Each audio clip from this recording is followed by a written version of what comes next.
YouTube, this is Raj here. Hope you guys are doing good. I'm coming to you with a fragrance review today, and if anybody has seen my introductory video, they would have heard me say that I'm going to do a review on one of my favourite colognes, and it's called Melograno by an Italian company called Santa Maria Novella. So what I'd like to do is kind of give a brief introduction on what the company is all about, and tell you about how I discovered them. So Santa Maria Novella are an incredibly old company. Their history goes back to, you know, the early 1200s, when in Italy, in Florence, these Dominican monks used to produce herbs and medicines for themselves and also for their convent. As the years went by, a shop was introduced and opened up to the public in the year 1612, so coming up to pretty much 400 years now, and that shop has been open ever since to the public, and it's almost like an old church. I've seen pictures of it, and I've posted videos or links to videos of the shop down below, so check that out. That's definitely really interesting. And it's kind of like an old church, and you have like a museum there, and it is literally like walking into a museum actually, or some sort of cathedral. You've got sort of really tall ceilings with intricate paintings on them, and the architecture is very old and very intricate in the style of like an Italian church. So that company has been producing not just fragrances, but they also do some sort of medicines and skincare, tonics. In the men's range they have shaving creams and aftershaves, and they also produce products for animals as well. So a huge range. It's at the premium side of things because they're using very select ingredients. There's a large, strong emphasis on using natural ingredients and ones which are used for specific purposes. So if you're feeling a certain way, or if you know, herbs are used to kind of help you with any sort of ailments you have. So that's how it kind of started off, and then they've now sort of branched out into fragrances as well. And how I got introduced to all of this, as I mentioned, they do a men's range as well, and I was looking on the internet and I came across their shaving creams and their aftershaves as well.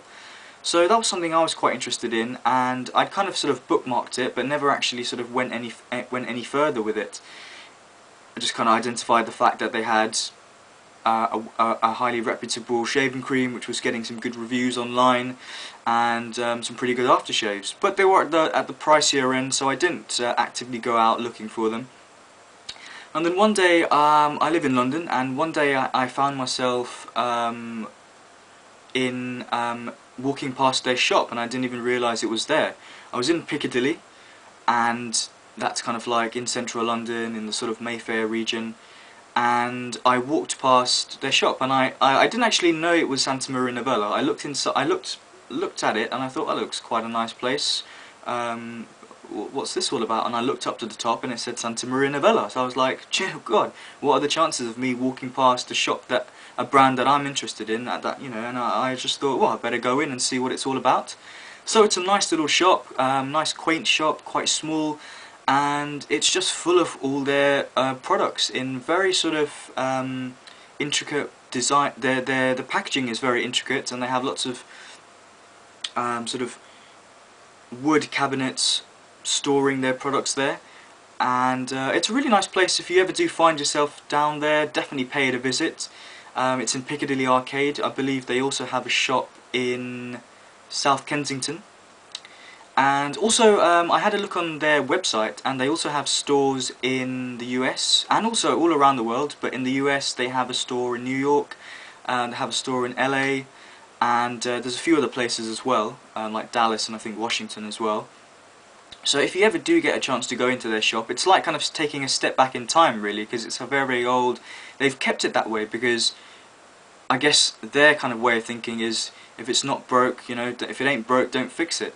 So very old, very sort of you get a strong sort of vibe of the sort of religious element to it as well, dating back all those, as I mentioned, several hundred centuries ago, back to Italy, and I really enjoyed shopping there. So when I went to the shop in in London, I sampled some of the fragrances there, which I didn't realise they sold. I actually thought, let me check out the aftershaves and the shaving creams, but I actually ended up buying some of the fragrances.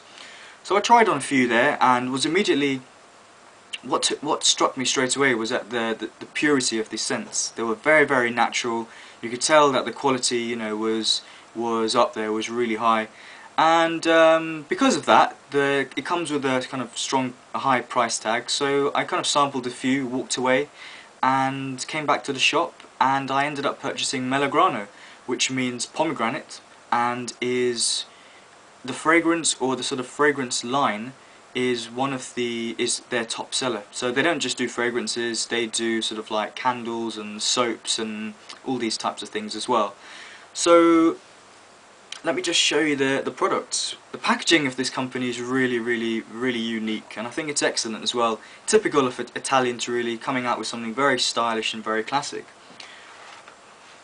So I'm not sure if the camera's going to pick this up completely. I'll try and get it all in shot, but this is the box where they put the fragrances into, and it does come in a separate box inside.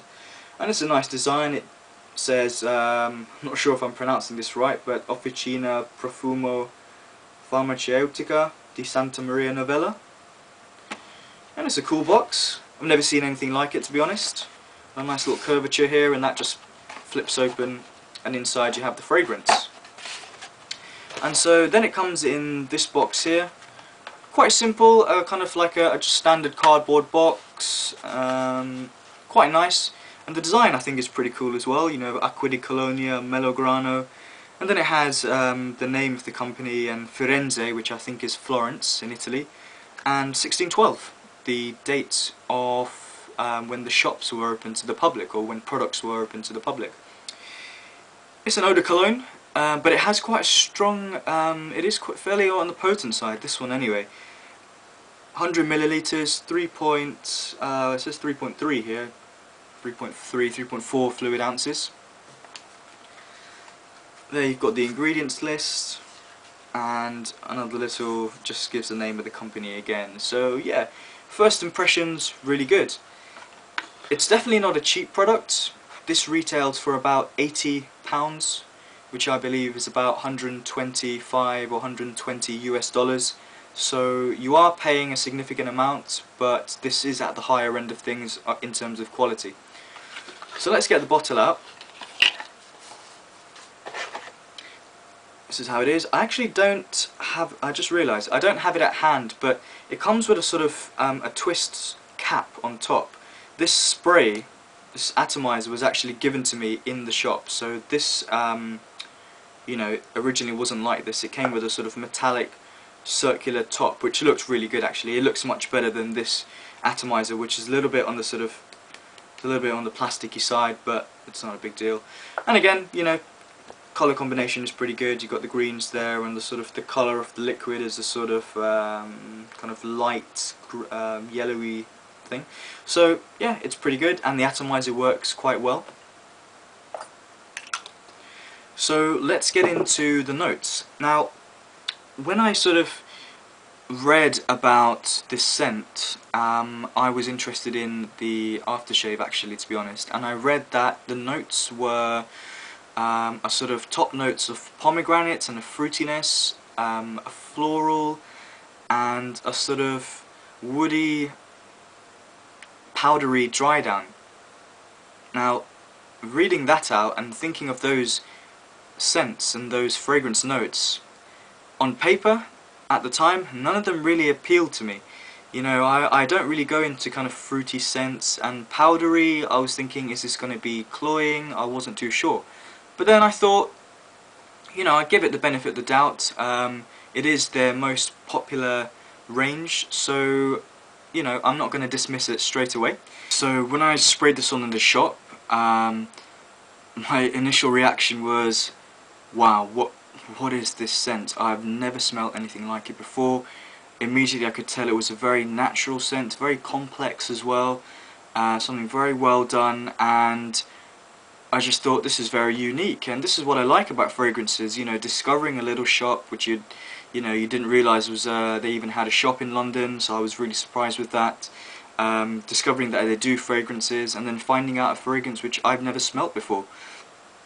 And, you know, initially sort of thinking of the notes, I didn't think I would like it, but I ended up loving it. So, what about this powderiness then? What do you get? I was thinking, powdery, is it going to be, you know, overpowering? Is it going to be cloying? And I think in the dry down, you got to be careful not to apply too much, and not too much in one area, so it's not concentrated in one area, because that powderiness can it doesn't smell like an old lady type powderiness. Definitely, it's not like like a talcum powder sort of scent like that, but it's quite dense, and if you put too much, it will become overpowering and quite cloying and quite sickly, I think. So you got to hold back on the trigger when you're applying this. But what you're left with is not just a powderiness, but you're also getting a sort of, it's almost like, I can't put my finger on it, but it's like some sort of earthy, maybe a woods or earthy scent in there. I can't put my finger on it. Maybe it's not in there in a huge quantity, but I mean, it's definitely there. There's something in there which is making it a little bit more interesting, which kind of takes it from being, I think, a completely feminine fragrance into a unisex fragrance, and it is a unisex fragrance. And I think this is fantastic. Yeah, it's an amazing cologne. In terms of rating, I would probably give this, I'm going to go with an 8. I think it's quite a good score. I think it's really well made. I think the packaging is exceptional. The price is up there, as I said, £80. So you are paying a little bit, you know, you are paying definitely not designer prices.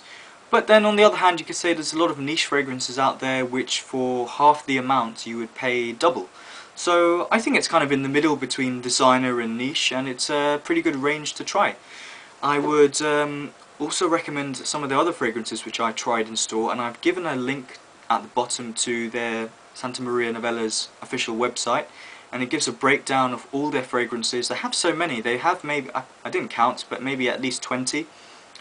And they're very strong, some of them. You know, they have like a sort of Tuscan leather there. They have vetiver, patchouli. They have one called Russian water as well, which I'm quite interested in trying. Things like Aqua de Kyoto, Opoponax, Orange Blossom, you know, all different types of fragrances. So there's a huge range. So even if you don't like Melograno, let me know if there are other fragrances which you've tried and you prefer. You can also get this, I noticed, on the Perfumed Court, which is an American vendor, I believe, of different samples. Also, if there's anybody out there in the UK or Europe watching, do you know of any websites which sell Santa Maria Novella samples? Because I don't necessarily want to go into the shop all the time, because, you know, after trying 4 or 5 fragrances, it can get a little bit like confusing. So ideally, I'd like to buy the samples, wear them on my skin, but I haven't researched into any European or UK based sellers. So let me know if there are any out there. So overall, yeah, I'm going to give it an 8 out of 10. Santa Maria Novella is, you can tell they have a strong emphasis on the ingredients. It's a very complex scent, and you can tell straight away that this is, you know straight away that why this is their best-selling range. You know, a kind of fruity, sweet top note, kind of goes into a bit of a floral and almost a muskiness. It's not really too much of a muskiness as what I've seen with other fragrances, but that powdery, that dense fragrance does follow you around for the last few hours, and it does last a fair few hours as well. I would kind of hold back in the summer when it heats up, because this will just become too much, or maybe apply 1 or 2 scents. But to be honest, you know, hold back in the summer but still wear it, and when you're in the winter, maybe apply, you know, 3 or 4 sprays and you're set, you know. It's almost an all-year fragrance, to be honest, yeah, but I think probably best suited in maybe like a spring or autumn, fall. So yeah, there you go, Santa Maria Novella. I really rate it. I'm definitely going to buy this again when it runs out. And yeah, let me know your thoughts on the brand, if you haven't heard of it, if you have heard of it, other fragrances which you recommend. And yeah, thanks for watching, and I hope to see you soon. Bye.